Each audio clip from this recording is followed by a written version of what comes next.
Sebelum kita mendengar firman Tuhan, izinkan saya membawakan sebuah pujian, sebuah doa penyembahan pagi yang juga berkaitan dengan firman Tuhan. Sebuah ciptaan lagu saya sendiri. Di pagi hari Yesusku datang menyembahmu, memohon padamu.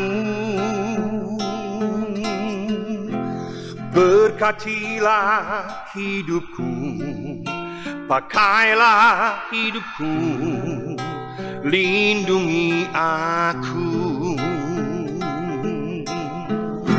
Di pagi hari Yesusku datang menyembahmu, memohon padamu. Berkatilah diriku, pakailah hidupku, lindungi aku. Mulutku memuji namamu, telingaku mendengar firmanmu, tanganku melayani Engkau, hidupku ku serahkan bagimu. Di setiap waktuku perlu Roh Kudus memimpin langkahku. Urapilah kataku,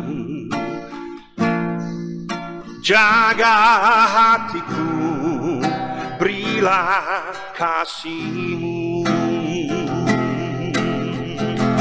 Mulutku memuji namamu,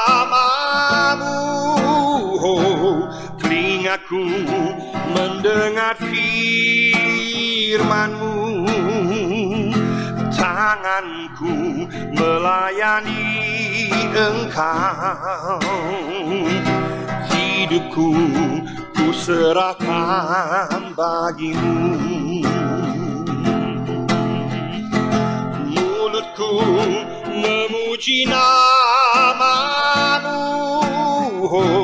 telingaku mendengar firman-Mu, tanganku melayani Engkau, hidupku ku serahkan bagimu. Tanganku melayani Engkau,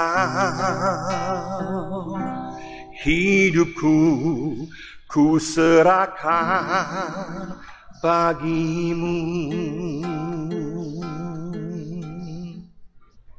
Mari sama-sama kita berdoa untuk pembacaan dan pemberitaan firman Tuhan. Bapa surga, terima kasih Tuhan bahwa kami memiliki firman-Mu, bahwa firman-Mu adalah pelita bagi kaki kami, terang bagi jalan kami, makanan rohani bagi kami, kekuatan bagi kami, yang memberikan kepada kami kepastian, pengharapan, keselamatan dalam kehidupan kami Tuhan. Dan pada saat Tuhan kami rindu untuk boleh mengerti makna firman Tuhan bagi kami pada saat ini Tuhan.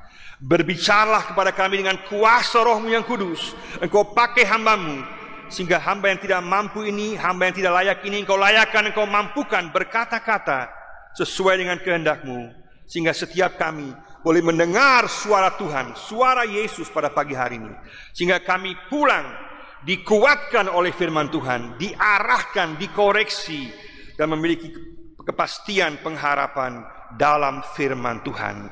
Berbicaralah Tuhan, karena kami siap untuk mendengar. Amin.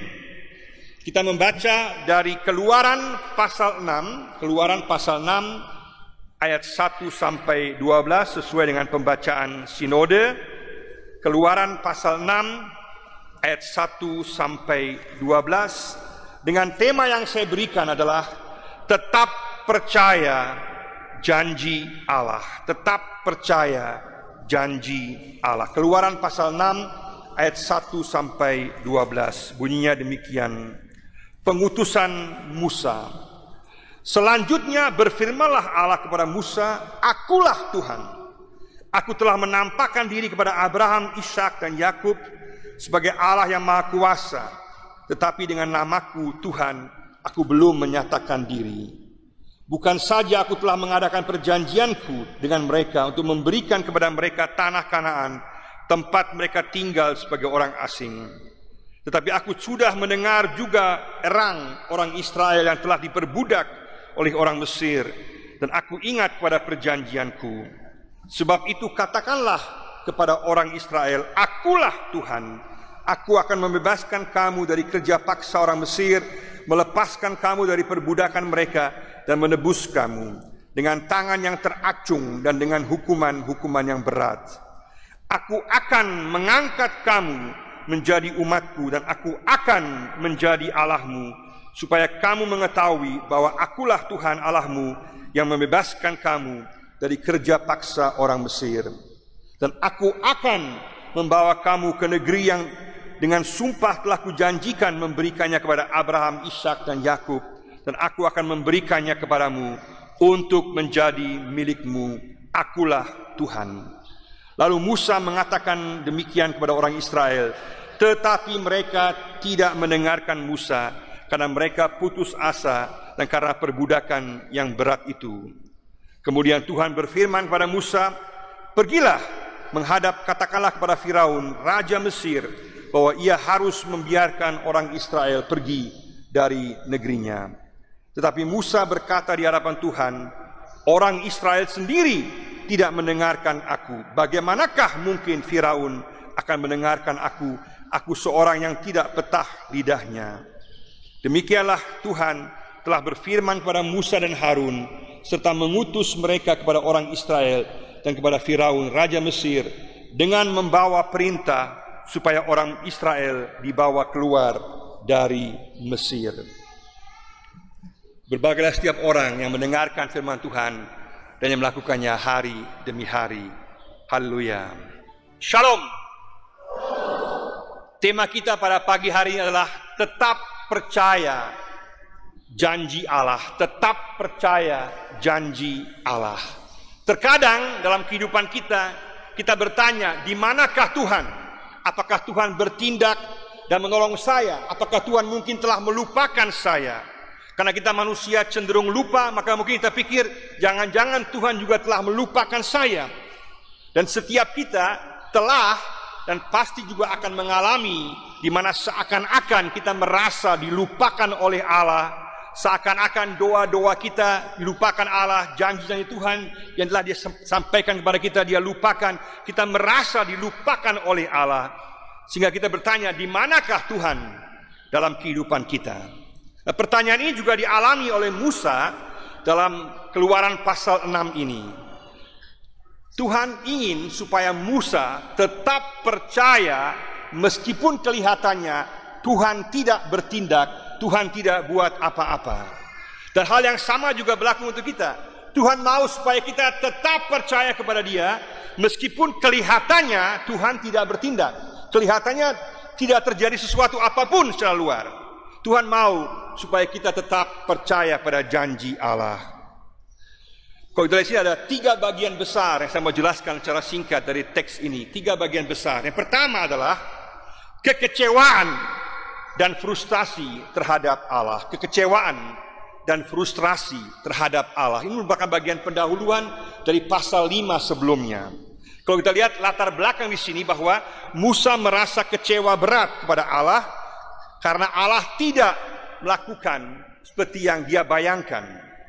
Dia telah mendapatkan panggilan Tuhan yang luar biasa, dapat penugasan yang luar biasa. Kita baca dalam Keluaran pasal 3, Allah menampakkan dirinya dalam semak duri yang berkobar-kobar menyala tetapi tidak terbakar. Allah menyatakan namanya yang luar biasa. Aku ada, Yahweh. Dia katakan bahwa Allah adalah Allah yang kekal, Allah yang suci, Allah yang berkuasa, Allah yang akan menyertai Musa.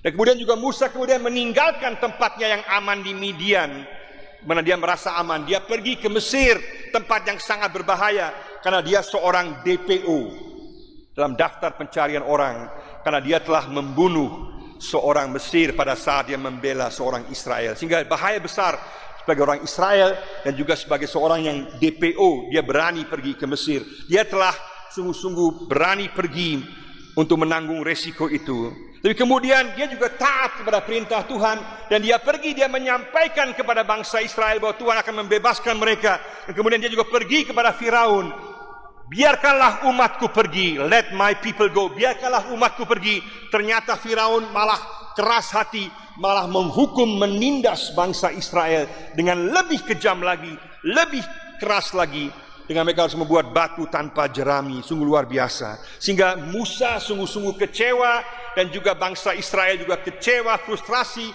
Malah bangsa Israel kemudian menuduh dan menyalahkan Musa karena Musa telah memperparah situasi dari bangsa Israel yang telah berada dalam penjajahan selama 400 tahun di sana. Dan situasi yang sama juga dapat kita alami dalam kehidupan kita. Kita telah mengalami kebaikan Tuhan dalam kehidupan kita. Kita telah mengalami banyak pengalaman yang indah dengan Tuhan. Doa kita dijawab oleh Tuhan. Kita mengalami penyertaan Tuhan dalam kehidupan kita. Tapi tiba-tiba di tengah-tengah situasi ada masalah, ada persoalan yang besar dalam kehidupan kita.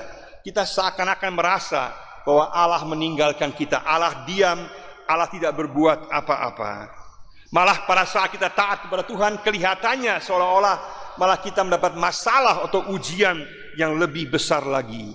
Malah situasi kita sepertinya semakin parah. Dan iblis katakan, untuk apa kau percaya Tuhan?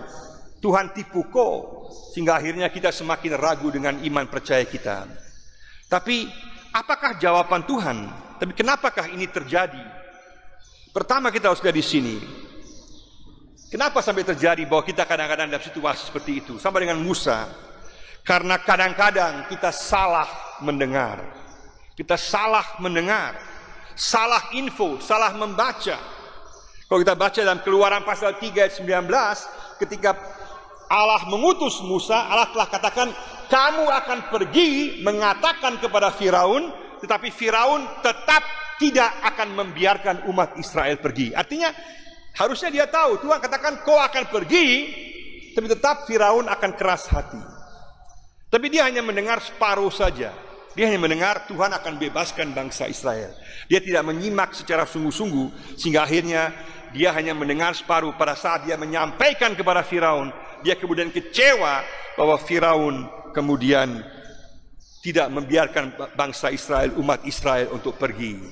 Kita juga dalam bahaya salah mendengar firman Tuhan, salah membaca firman Tuhan. Kadang-kadang kita pikir Tuhan berikan janji, semuanya akan langsung dia berikan. Kita pikir Tuhan pasti akan membuat seperti yang kita mau. Dan itu yang terjadi. Musa pikir dengan kekuatannya sendiri, dia berusaha, dia pergi, akhirnya gagal total. Dia pikir Allah akan berbuat seperti yang dia pikir, dan juga akan semuanya akan serba mudah. Tapi Allah mau mengajarkan kepada Musa bahwa sukses, keberhasilan, tindakan semua berada dalam tangan Tuhan, bergantung kepada tangan Tuhan. Juga selain salah dengar, kadang-kadang kita salah mengerti mengenai waktu Tuhan, tentang waktu Tuhan. Benar, Tuhan katakan, aku mau membebaskan, aku akan membebaskan. Tapi Tuhan tidak mengatakan waktunya kapan. Kadang-kadang kita salah membaca bahwa waktu Tuhan berbeda dengan waktu kita. Kita semua pasti akan diselamatkan, kita semua pasti akan diberkati, kita semua pasti akan disertai Tuhan. Hanya dalam berbagai situasi kehidupan sehari-hari, waktunya bisa berbeda antara waktu Tuhan dengan waktu kita. Dan ini hal yang tidak mudah, karena bukan kita yang mengatur Tuhan, tapi Tuhan yang berdaulat dan Tuhan yang mengatur kita. Dan ini kita harus pahami sungguh-sungguh bahwa Tuhan sedang dalam proses untuk menolong bangsa Israel, dan kita pun juga sama. Pada saat kita mengalami tantangan masalah, bukan berarti Tuhan telah meninggalkan kita, tapi Tuhan dalam proses menolong kita. Hanya waktu Tuhan berbeda dengan waktu kita, sehingga kita harus sungguh-sungguh menantikan waktu Tuhan. Tapi kita boleh meyakini dan dapat meyakini bahwa janjinya pasti, janjinya pasti. Dan selain kadang-kadang kita salah dengar, jadi Musa salah dengar, salah tentang waktu Tuhan, juga terjadi bahwa Allah sedang mengajarkan kepada Musa untuk bersabar. Untuk bersabar. Kenapa bersabar? Karena Musa akan memimpin bangsa Israel yang kepala batu, keras kepala, yang susah diatur, sehingga dia dilatih untuk bersabar oleh Tuhan, sehingga dia disiapkan oleh Tuhan. Sehingga pada saat kita mengalami bahwa Tuhan tidak langsung menjawab doa kita, ada masalah dalam kehidupan kita, maka kita harus lihat bahwa Tuhan sedang memproses kita. Tuhan sedang membentuk kita. Dan tujuan Tuhan itu baik bagi kita. Yang penting kita harus pegang bahwa Tuhan tujuannya baik. Meskipun saat ini kelihatannya sepertinya Tuhan tidak menolong. Sepertinya Tuhan tidak campur tangan. Saya boleh tahu bahwa janjinya pasti. Bahwa dia sedang membentuk saya, memproses saya. Pada waktunya, waktu Tuhan, itu akan terjadi. Amin. Sangat penting. Itu yang harus kita pegang sungguh-sungguh. Dan apa, kalau kita lihat juga dalam perjanjian lama juga sama. Banyak sekali janji-janji Tuhan yang Tuhan berikan. Itu antara waktu Allah memberikan janji dan penggenapannya, ada waktu antara yang cukup panjang. Ketika Allah menjanjikan pada Abraham dapat keturunan, bukan hari ini dapat janji, besok digenapi. Tidak, lama sekali baru digenapi. Yusuf juga sama, dijanjikan bahwa dia akan menjadi orang yang bersinar seperti bintang, ternyata kemudian masuk penjara dia, baru lama kemudian baru Tuhan angkat dia. Maka seringkali antara waktu janji Tuhan dan waktu penggenapannya ada waktu antara, dan waktu antara ini waktu yang sangat berbahaya karena iblis akan jatuhkan kita. Iblis akan berusaha supaya kita meninggalkan Tuhan, supaya kita tidak percaya lagi kepada Tuhan, supaya kita frustrasi pada Tuhan. Maka kita sungguh-sungguh berlihat bahwa apa jawaban Tuhan dalam situasi ini. Dia katakan kita harus sabar menantikan waktu Tuhan. Kita harus dengar dan simak baik janji Tuhan. Bahwa sukses ada dalam tangan Tuhan. Tuhan pasti akan bertindak, tujuannya baik. Dan rencana Tuhan tidak pernah akan gagal. Dan apa yang Tuhan janjikan pasti dia genapi. Apakah kita punya reaksi sama? Kita tetap percaya Tuhan baik, Tuhan setia, meskipun tengah-tengah situasi yang sulit. Inilah tantangan yang besar bagi kita. Kita harus yakin bahwa Tuhan mau membuka jalan. Tuhan akan membuka jalan, memberikan solusi kepada kita. Dan kalau kita baca dalam perikop ini, kita tadi baca ada dalam bagian yang kedua, ada beberapa nasihat yang sangat penting yang Allah berikan mengenai cara mengatasi kekecewaan. Yang kedua, poin yang kedua, nasihat Allah cara mengatasi kekecewaan ayat 1-7 dan ayat 12. Ada nasihat Allah di tengah-tengah kekecewaan bagi Musa ini dan juga berlaku untuk kita pada masa sekarang. Ada 3 obat Tuhan, 3 obat atau 3 hal penting yang Tuhan berikan bagi kita. Dan yang nyata dalam ayat pertama sampai ayat 7. Pertama adalah, pada dasarnya adalah mengenal pribadi Allah, mengingat karya Allah, dan meyakini janji Allah. Itu yang Allah katakan kepada Musa.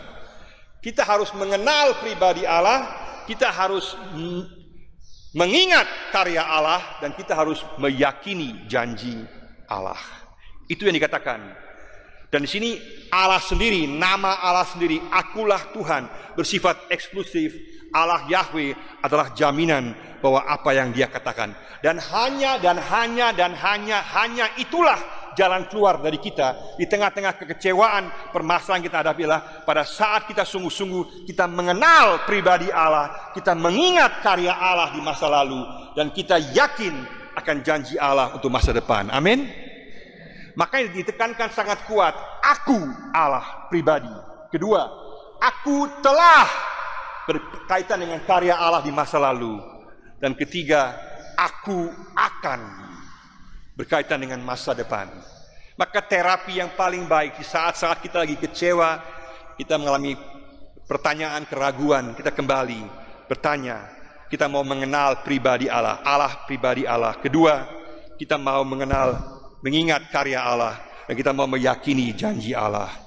Maka obat yang pertama di sini adalah aku adalah aku.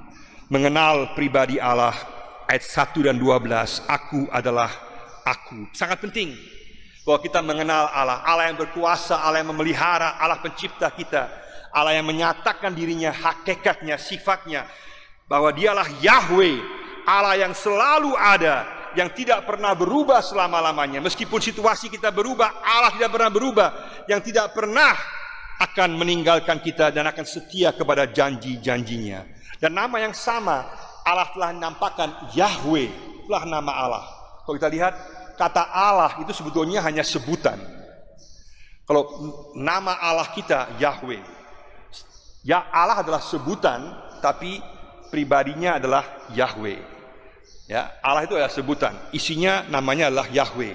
Puncaknya adalah Yesus, Yehoshua, Yahweh menyelamatkan. Makanya Yesus adalah sama dengan Allah, Yehoshua Allah yang menyelamatkan. Maka Allah Yahweh menampakkan dirinya, menyatakan dirinya, sehingga kita boleh tahu bahwa apa yang Allah katakan itu berlaku bagi kita. Janjinya pasti. Sama dengan dalam Keluaran 3:14 dikatakan bahwa Musa bertemu Allah, katakan, aku ada, siapa namamu? Aku ada, yang aku ada, Yahweh. Dan itulah jaminannya. Hal yang sama juga dalam perjanjian baru, dalam Ibrani pasal 13 ayat 8 dikatakan bahwa Yesus tetap sama dahulu, sekarang, dan sampai selama-lamanya.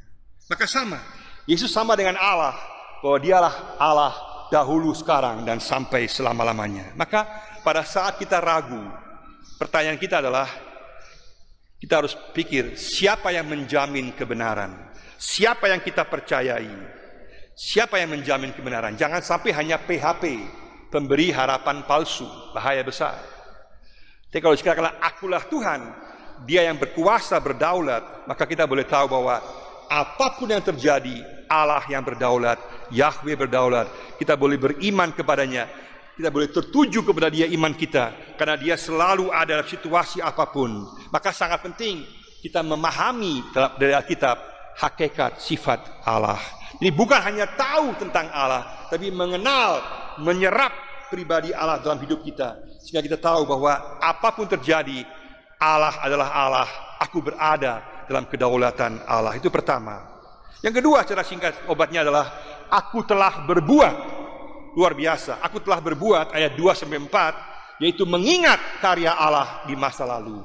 Aku telah berbuat. Maka Allah bukan hanya menyatakan dirinya, tapi Dia katakan bahwa aku telah berbuat. Sehingga pada saat kita mengalami masalah sama dengan Musa, Dia ingatkan pada Musa bahwa Allah telah berkarya kepada Abraham, Ishak, dan Yakub dengan perbuatan-perbuatan yang ajaib. Maka kita boleh yakin bahwa Allah yang telah melakukan hal yang ajaib di masa lalu, di masa depan juga akan melakukan hal yang sama. Maka pada saat kita mengalami kekecewaan, pertanyaan, kita harus mengingat perbuatan Allah yang ajaib dalam Alkitab, tapi juga sekaligus mengingat perbuatan Allah yang ajaib dalam masing-masing kehidupan kita. Pemeliharaan Tuhan selama ini dalam hidup kita bagaimana? Bagaimana Tuhan menolong kita? Bagaimana Tuhan menyelamatkan kita? Bagaimana Tuhan mengubah kita? Bagaimana Tuhan memulihkan kita, menyertai kita? Kita ingat semua kebaikan Tuhan di masa lalu. Karena tujuan iblis berbeda. Iblis mau kita lupa. Iblis mau kita melupakan Tuhan. Hanya melihat keadaan sekarang. Oh, kamu kasihan, kamu gak punya harapan, kamu ditinggalkan Tuhan. Itu tujuan iblis. Kita harus kembali meyakini Allah yang berkata, dan kita tahu dan ingat apa yang Allah telah lakukan di masa lalu, sehingga Allah juga akan melakukannya di masa yang akan datang. Amin. Sangat-sangat penting mengingat, jangan kita karena katakan aku telah berbuat, aku telah berbuat. Dia peduli kepada umatnya, dan Dia juga peduli kepada kita. Mari sama-sama kita pada saat kita di tengah-tengah situasi kekecewaan, kita mengingat apa yang Tuhan telah buat di masa yang lalu. Dan yang ketiga, obat yang ketiga adalah aku akan melakukan. Aku akan melakukan, itu janji tindakan Allah di masa depan. Ayat 5 sampai ayat 7. Luar biasa sekali. Allah menyatakan dirinya, siapa dirinya. Kemudian Dia mengatakan aku telah melakukan yang ajaib. Sekarang katakan aku akan melakukan. Allah menyatakan diri kembali, akulah Tuhan. Ayat 5 dan ayat 7 luar biasa sekali. Jaminannya adalah Allah. Dan Allah menjanjikan 7 hal. 7 hal. Dan 7 adalah angka yang sempurna dalam Alkitab. Angka yang sempurna bahwa kehendak Allah itu, rencana Allah itu sempurna bagi umatnya bangsa Israel pada waktu itu. Tapi 7 hal ini kita akan lihat bukan hanya berlaku untuk bangsa Israel, tapi juga berlaku dalam gambaran yang lebih luas, penggenapan yang lebih luas juga berlaku untuk setiap kita di masa kini. Dalam dimensi yang lebih luas juga berlaku untuk kita semua. Misalnya, kita lihat sama-sama di sini. Pertama, aku akan membebaskan dari penindasan Mesir. Ini gambaran bahwa bangsa Israel kemudian dibebaskan secara ajaib dari bangsa Mesir. Itu sekaligus juga merupakan tipologi, gambaran bahwa kemudian Yesus membawa sebuah pembebasan yang lebih besar untuk kita, bahwa kita dibebaskan dari dosa iblis dan maut. Maka kita pun memiliki kepastian bahwa kita telah dibebaskan karena karya Yesus, luar biasa, sehingga kita memperoleh keselamatan dalam Yesus. Kedua, aku akan melepaskan dari belenggu perbudakan Mesir. Bangsa Israel dilepaskan dari rantai-rantai perbudakan waktu itu. Kita pun dalam Yesus juga dibebaskan dari rantai-rantai keterikatan dosa, kuasa kegelapan, dan semua keterikatan hal yang buruk. Yesus telah melepaskan kita, janjinya berlaku untuk kita. Juga katakan, aku akan menebusmu, luar biasa. Bahwa Allah yang menebus, bahwa hanya Allah yang dapat memberikan keselamatan. Manusia tidak mungkin serohani apapun manusia tetap rohana, tetap terjelas, tetap kurang jelas, tetap berdosa. Maka kita harus sungguh-sungguh mengakui bahwa kita bergantung sepenuhnya kepada Tuhan. Pada saat kita bergantung pada Tuhan, kita mengakui dosa kita, maka Tuhan akan mengampuni dosa kita. Tapi jangan kemudian kita menyalahkan orang lain. Jangan seperti Tinus yang malam-malam dia curi di rumah pendeta Yohanes. Malam-malam dia pergi pencuri di rumah pendeta Yohanes. Dia pergi mencuri, terus dia angkat komputer, uang, dan macam-macam perhiasan. Tiba-tiba pendeta Yohanes kaget dan dengar, dia bilang, "Hai, tidakkah kamu tahu bahwa mencuri itu dosa?" Tinus kaget setengah mati. Terus dia takut supaya ketahuan, maka dia rubah suaranya. Dia katakan, "Hai anakku Yohanes, tidakkah kamu tahu bahwa aku akan datang bagaikan pencuri di waktu malam?" Terus pendeta Yohanes ini dia kaget juga, bilang, "Hai, Bapa, kaukah itu?" Tinus juga pelan-pelan dengan suara rubah lagi, "Iyo." Su tahu, masih tanya-tanya lagi. Terus dia kabur. Sudah berdosa, tipu curi, terus buat ambil ayat firman Tuhan yang salah lagi. Jadi dosanya bertumpuk-tumpuk. Maka kalau Tuhan tebus kita, ampuni kita, maka kita jangan coba-coba lagi. Kita harus sungguh-sungguh akui semua. Jangan coba-coba benarkan diri. Amin. Dan Allah menebus bangsa Israel. Berarti kita juga sama. Kita tebus oleh Yesus Kristus sehingga kita tahu bahwa dosa kita diampuni. Luar biasa sekali. Dia juga kata bahwa aku akan mengangkat kamu menjadi umatku. Luar biasa. Maka bangsa Israel diadopsi menjadi umat Allah.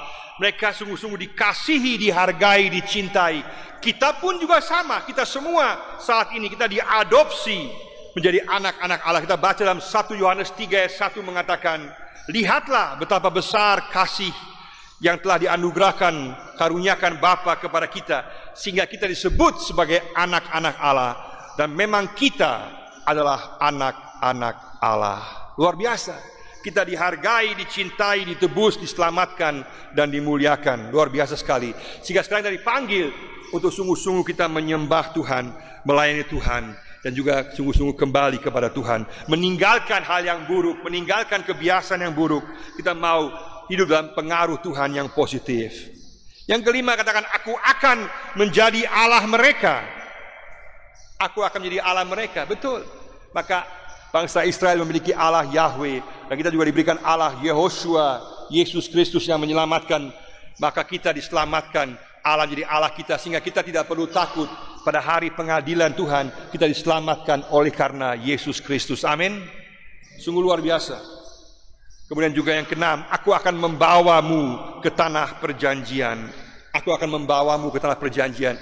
bangsa Israel di bawah dalam tanah perjanjian, diberikan kesejahteraan, diberikan kedamaian. Kita juga sama pada saat kita hidup bersama-sama dengan Yesus, kita diberikan kedamaian, kesejahteraan, ketenangan dalam hidup kita. Kita diberikan sukacita, diberikan juga kebebasan dari berbagai belenggu yang lain. Dan sekaligus dipanggil untuk hidup sejahtera bersama-sama dengan Tuhan. Luar biasa. Maka hal yang sama berlaku untuk kita, bagi semua bangsa, bukan hanya bangsa Israel, bagi semua orang yang percaya kepada Yesus. Dan juga katakan, aku akan memberikan kepadamu.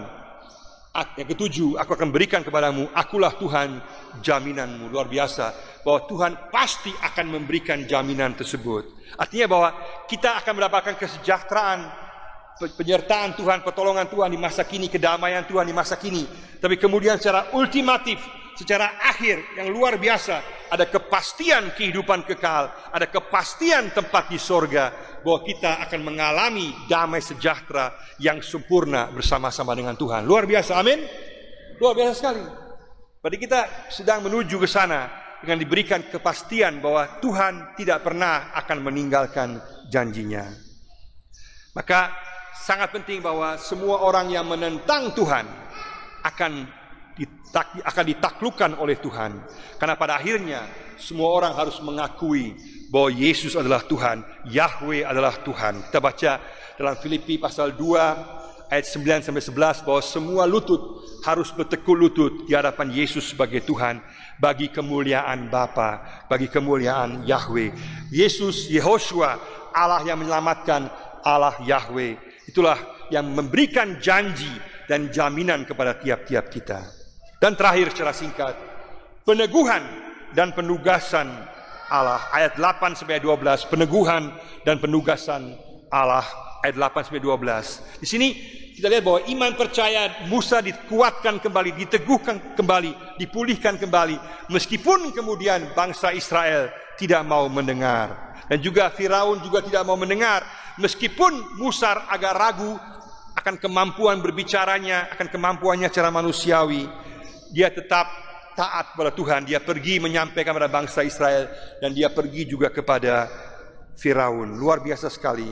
Maka Allah juga mau memulihkan kita pada saat kita gagal, pada saat kita telah mengalami masalah, kita sungguh-sungguh mulai meninggalkan Tuhan. Allah mau memanggil kita kembali. Allah mau meneguhkan iman kita kembali, mau memulihkan kita kembali, sehingga di tengah-tengah mungkin keraguan kita, kelemahan kita, kita tetap taat dan kita tetap meyakini janji Allah.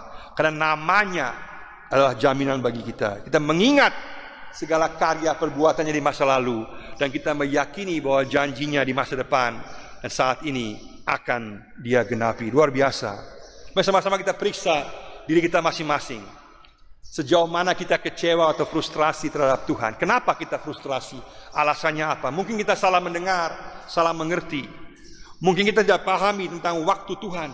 Mari sama-sama kita menantikan, sabar menantikan waktu Tuhan untuk berkarya. Ataukah mungkin kita mau sukses sendiri, mau buat sendiri. Kita tidak bergantung kepada Tuhan. Kita mengandalkan diri kita sendiri. Ataukah kita mungkin juga sadar sejauh mana kita sedang diproses oleh Tuhan, sedang dibentuk oleh Tuhan, sehingga kita tahu, terima kasih Tuhan, Engkau sedang proses saya untuk tujuan-Mu yang baik, yang indah. Mari sama-sama kita sabar menantikan waktu Tuhan. Kita meyakini janji Tuhan dengan cara kita mengenal pribadi Allah, bahwa namanya adalah jaminan. Kita mengingat karya Allah di masa lalu yang telah dilakukan, dan kita meyakini janji Allah di masa yang akan datang. Mari sama-sama kita mengenal pribadi Allah, mengingat karya Allah di masa lalu, dan kita meyakini janji Allah di masa yang akan datang. Tetap percaya janji-janji Allah. Kita bersyukur kita dipulihkan, kita juga kemudian diteguhkan kembali, dan juga ditugaskan oleh Tuhan kembali. Mari sama-sama kita tetap percaya pada janji Allah pada saat-saat krisis. Kita terus kembali mengenal nama janji Allah, yaitu nama pribadi Allah, Yahweh Yesus, yang adalah jaminan. Yang kedua, kita mengingat segala perbuatan Allah yang ajaib dalam kehidupan kita. Dan juga kita ketiga, kita meyakini sungguh-sungguh bahwa janjinya akan digenapi. Tuhan memberkati kita semua. Amin.